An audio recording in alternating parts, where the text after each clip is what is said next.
I'm 25M, frustrated with my GF's 24F behavior due to her anxiety. I apologize if this is excessively long and resembles a bit of a rant. I am using a throwaway account. I am a 25-year-old male, and my girlfriend is 24 years old. We have been in a relationship for almost 2 years. Up until recently, we have not encountered significant issues. Prior to our relationship, and for most of the time we have been together, she has been on medication for her mental health. I was aware of this, and I understood that it was due to depression following a challenging period in her life. She discontinued her medication a few months before the end of last year with the approval of medical professionals. Initially, this change had a positive impact on our relationship. She seemed to come out of her shell a bit more, became more affectionate towards me, and we developed a closer bond. However, a few months ago, she began experiencing anxiety, which appeared to be triggered by the new job she was about to start in January. This news caught me by surprise. I didn't know she had dealt with anxiety in the past. Starting the job exacerbated her situation.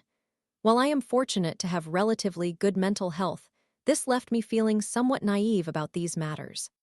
Nevertheless, I genuinely made an effort to be supportive, communicate with her, and offer reassurance, while trying not to overwhelm her by constantly bringing it up.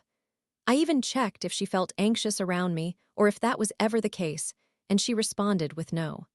I interpreted that as a positive sign, suggesting that she could enjoy her time with me, trust me enough to talk to me, and hopefully find some reprieve from her worries when we were together. I was mistaken in that assumption. I later discovered that she had begun to feel anxious about me and our relationship, questioning my actions and words without my knowledge. For example, one day she thought I had winked at her, which she dislikes, but I hadn't. I didn't even realize she thought I had this misunderstanding only came to my attention about a week later. However, this was enough to spoil her day, which then affected mine because she became distant and moody. This is where I start to feel a bit inconsiderate, because I understand she cannot help her anxiety, yet I am not fond of how her actions stemming from it affect me. This brings me to my request for advice, and perhaps some understanding from those who may experience similar struggles, so that I can determine if my feelings are unjust. I reached a point where I realized I initiate contact every time we see each other.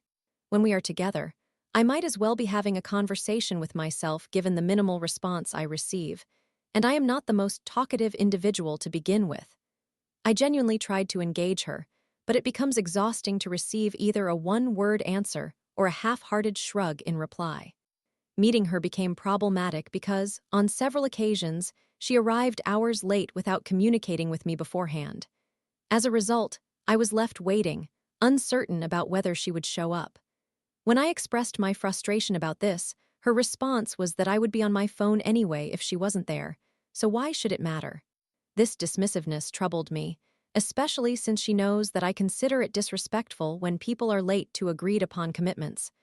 I have made it clear that she can let me know if her anxiety is overwhelming and that we could reschedule. I would be completely fine with that. However, she ignores this, leaving me frustrated, which in turn makes it harder for me to empathize with her struggles. It also pains me that she does not seem to trust me enough to keep me even slightly informed nearly 2 years into our relationship. I find myself having to pry to get any information from her. Valentine's Day nearly pushed me to my breaking point. I made it clear earlier that week that I was there for her and simply wanted to enjoy our time together. I reassured her that I would not be in a relationship with her if I didn't genuinely like her. I told her that if anything I say concerns her, she should just tell me because that's not my intention. We promised to try to have a good time. I was in high spirits, despite being responsible for about 95% of the conversation. Strangely, the only discussion she initiated was a hypothetical breakup question based on a silly TikTok we had seen days prior. This surprised me since it arose just as our food arrived and seemed so out of left field that I assumed there must be more behind it, but she insisted it wasn't a loaded question. Afterward, we were headed back to her place, but drove separately since she came directly from work. Between leaving the restaurant and getting out of my car at her house, it took me a maximum of 10 minutes, as it is literally just a 5-minute drive. It took her approximately 40 minutes to get back. Her street can be busy, so I parked up the road, figuring she would be there by the time I walked down to her house. Nope. After waiting a few minutes, I knocked on the door in case her parents were home. But they were at the back of the house and couldn't hear me. After about 10 minutes, she texted me to say she had just found her car and was leaving then. It wasn't a small parking lot where we had gone, so I knew that explanation was not true. I hadn't gone back to my car, as I figured she would arrive any moment. When she told me she was leaving, I thought it would take her another 5 minutes at most. It took her 15 minutes to arrive. She claims she is a slow driver. By then, I was cold and quite annoyed at having waited outside for half an hour. When she returned, I asked if that was due to anxiety, and her response was no. She just couldn't find her car. I mentioned that it was still somewhat disappointing to have been left waiting. Her reply was that I should have simply gotten back in my car. There was no apology, nor any reflection on the situation. Whatever. The rest of the night was mediocre, and we went to bed. The following morning, we needed to leave her room by 10 because work was being done on the window. We had not been awake long before that. We both enjoy sleeping in. We got dressed and went downstairs together. She was ahead of me, went into the kitchen, and then proceeded to shut the door of the dining room behind her as I was following a few steps behind. I was entirely taken aback.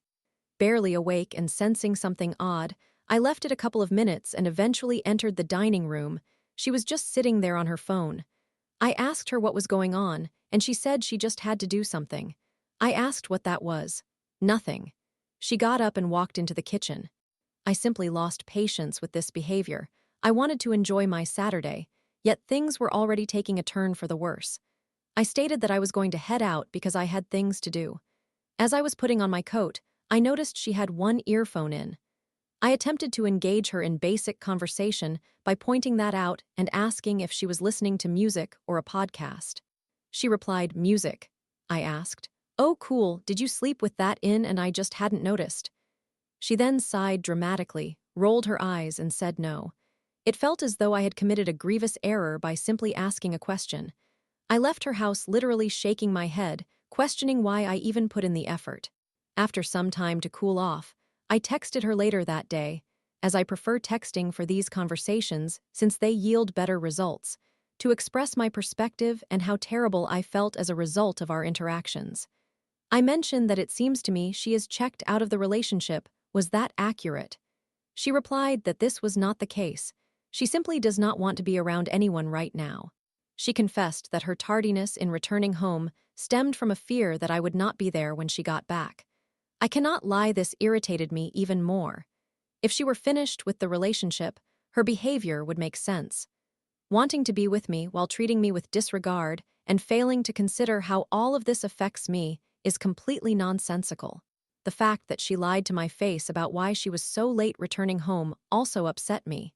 Again, I would have been sympathetic to her difficulties and wanted to assist her in any way I could, but that sentiment has been worn down by resentment. She has resumed taking her medication, and we agreed not to see each other until it takes effect, as we were both simply unhappy otherwise. However, as you might gather from this situation, I am still quite annoyed and concerned about some of these issues, even a week and a half later. I comprehend how her anxiety has caused her to withdraw and appear distant. What I struggle to understand is how it could lead her to exhibit a complete lack of compassion, treat me as though I am merely an annoyance in certain situations she would prefer to avoid, and how she can lie to me so comfortably. As I mentioned, I am naive.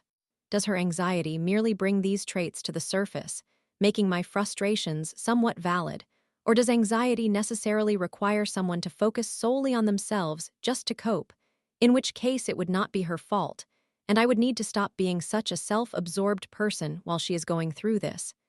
If it is the latter, what can I do moving forward to better support her? Story 2. Lost my mentor and friend after years of bonding.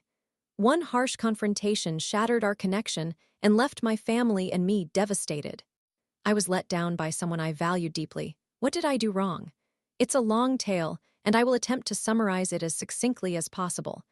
I relocated to a new city immediately after losing my anchor and maternal figure. I felt vulnerable, lost, and in need of community, understanding, and hope. I encountered a woman who led programs that aligned seamlessly with my values. I admired her and regarded her as an unspoken mentor. Over the years, We established a strong bond, as did our children.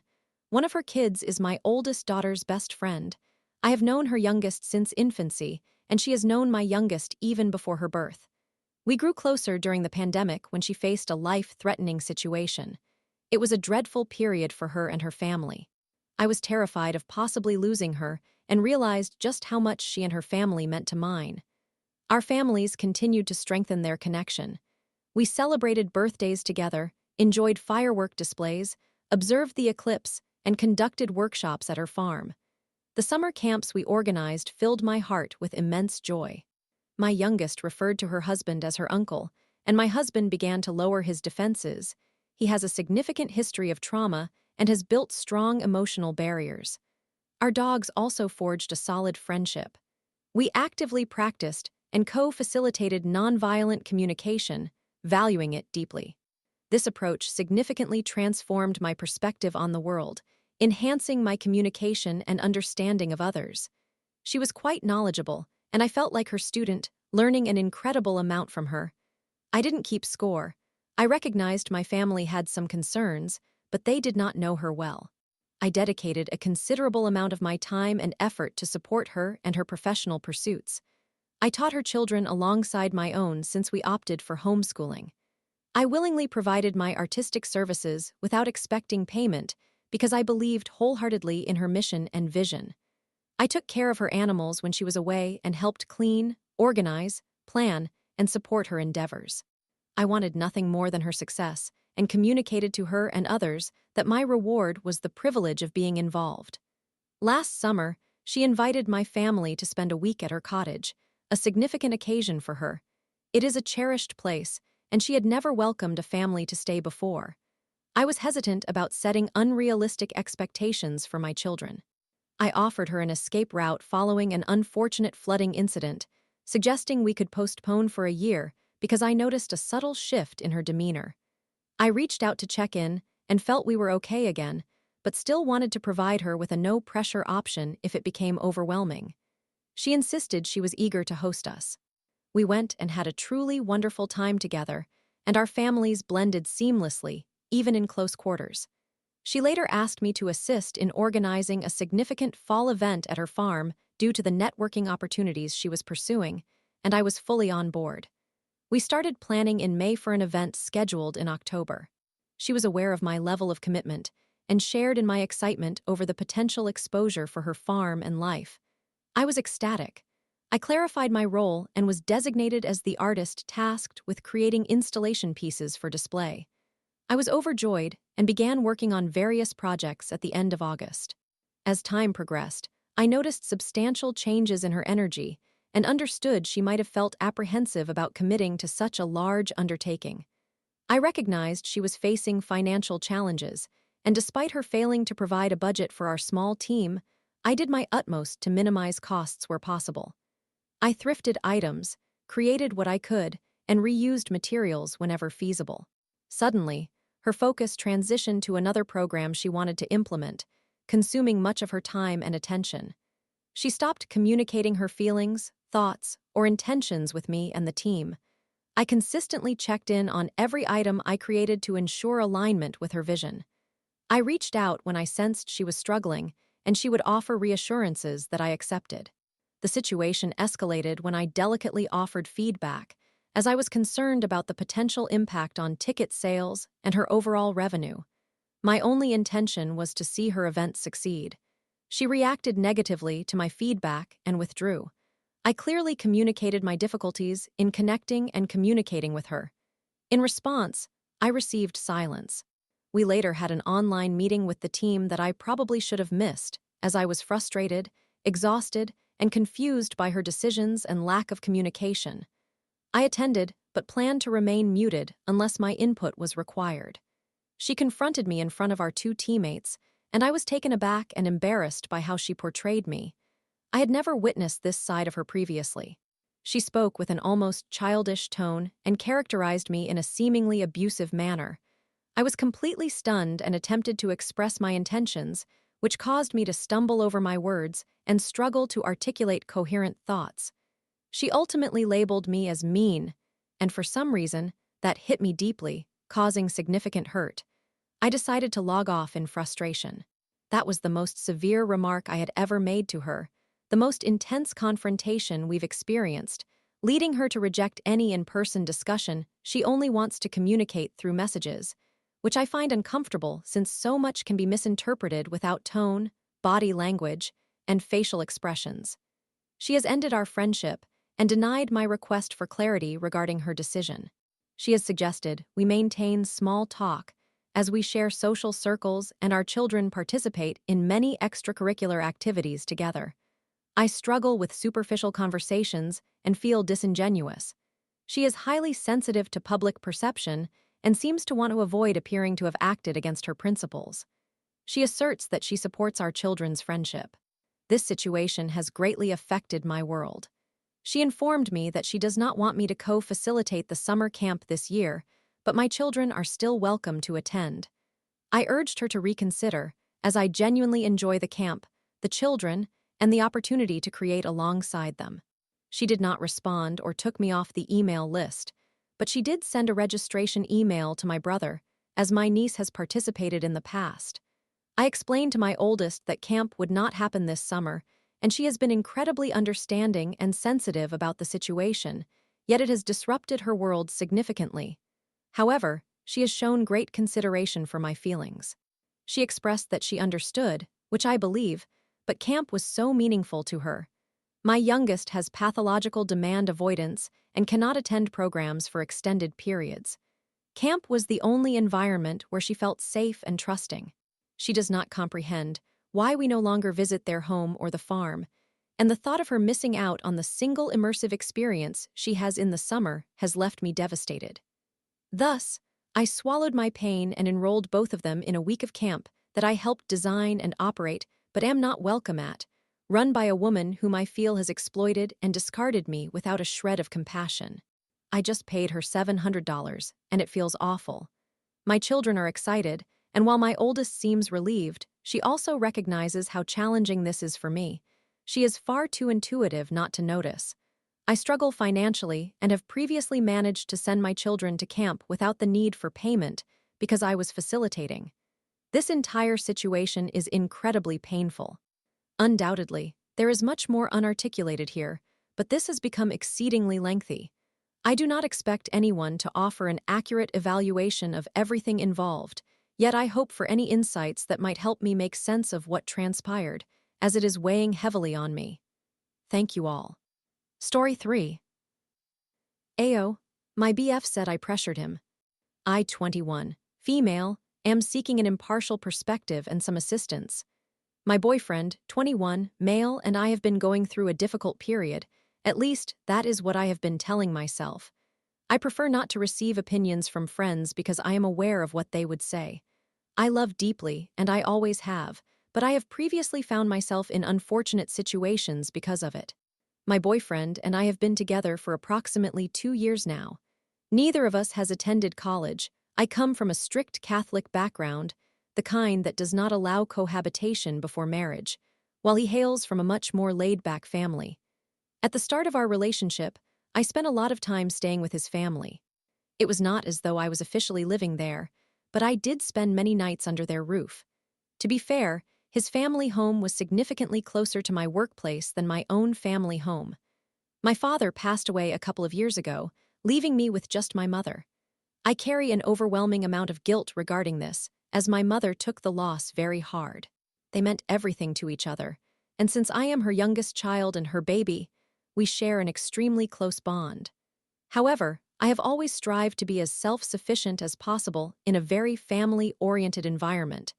I have never quite seen eye to eye with my siblings and grew up in a manner quite different from them, being 5 years younger than my nearest sibling. Apologies for my tangent. I am a bit tipsy. Anyway, this evening, my boyfriend and I discussed finances and our living situation. We are in a rapidly growing beach area, and living arrangements are becoming exceedingly unaffordable.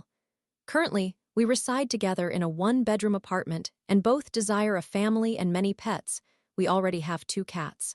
We just renewed our annual lease, meaning we will have been living under this roof for a year on February 28th. While discussing finances and future plans, I expressed my wish that he would engage more in conversations about future options. One issue is that he serves as a volunteer firefighter, and his family has been associated with this fire company since its inception. This fire company is also my current workplace. The challenge with being a volunteer is that he aspires to become the fire chief. The firefighting aspect of this company is entirely volunteer-based, whereas I work on the ambulance within the emergency medical services sector. While searching for a home for us to purchase, I have been mindful of his desire to remain within responding distance of the fire company. However, like many people our age, buying in a high-demand area such as ours is undeniably impossible. While I was suggesting that we start saving and genuinely discuss purchasing a home together, he remarked that he would have saved a lot more if I had not pressured him into moving in with me. That comment genuinely caught me off guard. I never requested that he move in with me. When I decided to leave my mother's home, it was after receiving substantial guilt from her about how I was essentially living in his parents' house. Not once did I ask him to move in with me. In fact, I was extremely reluctant when he offered. Not only had we not been together very long, just 6 months, but I also knew how my family would react to this arrangement.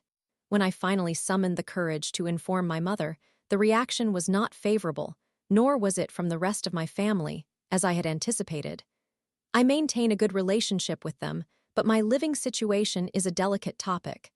Nonetheless, I needed to move out for my own well-being. I figured he would be around constantly anyway, so why not use the extra money he could contribute toward rent? Financially, it seemed like a sensible decision. At the onset of our cohabitation, my boyfriend was earning significantly less than I was. Although my income is not impressive at all, it is commendable for a 21-year-old living independently.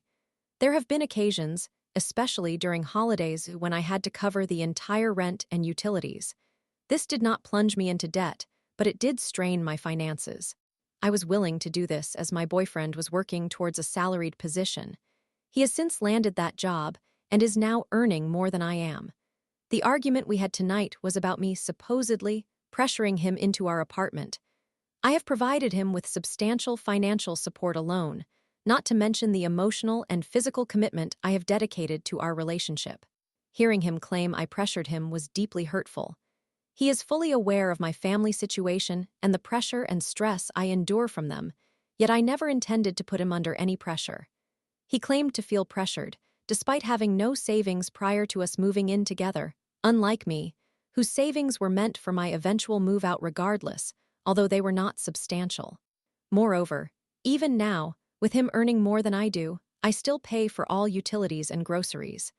I recognize that he was making less than I was initially, but one of my greatest sources of frustration throughout all of this is his demeanor in front of my coworkers, most of whom are male, and he knows them all, where he acts as if he finances everything while I squander his money. My coworkers are well aware of the disparities in our pay, since we work in closely related fields, and they recognize that I have been doing a significant portion of the financial heavy lifting, having called him out on it. Nevertheless, he continues to behave as though we are in a traditional relationship where the man is expected to cover all expenses. I have brought this up to him numerous times, expressing that I do not feel adequately compensated for what I have contributed to him. Notably, he did not even get me flowers for my birthday last year. All I requested was a bouquet from the supermarket. Instead, he gave me nothing for my birthday. In short, I feel as though I have elaborated sufficiently. All I truly want to know is whether I am wrong to feel shortchanged. I realize this may have come across as quite disjointed and potentially biased. I simply wanted an opinion from someone outside our circle. I know I may be presenting a biased view, but it is difficult to articulate this without appearing so. Am I overreacting? Summary: my boyfriend claimed I pressured him to move in with me while he was earning less than I was. He now makes more than me, and I do not feel fairly compensated. Is my feeling of being shortchanged valid?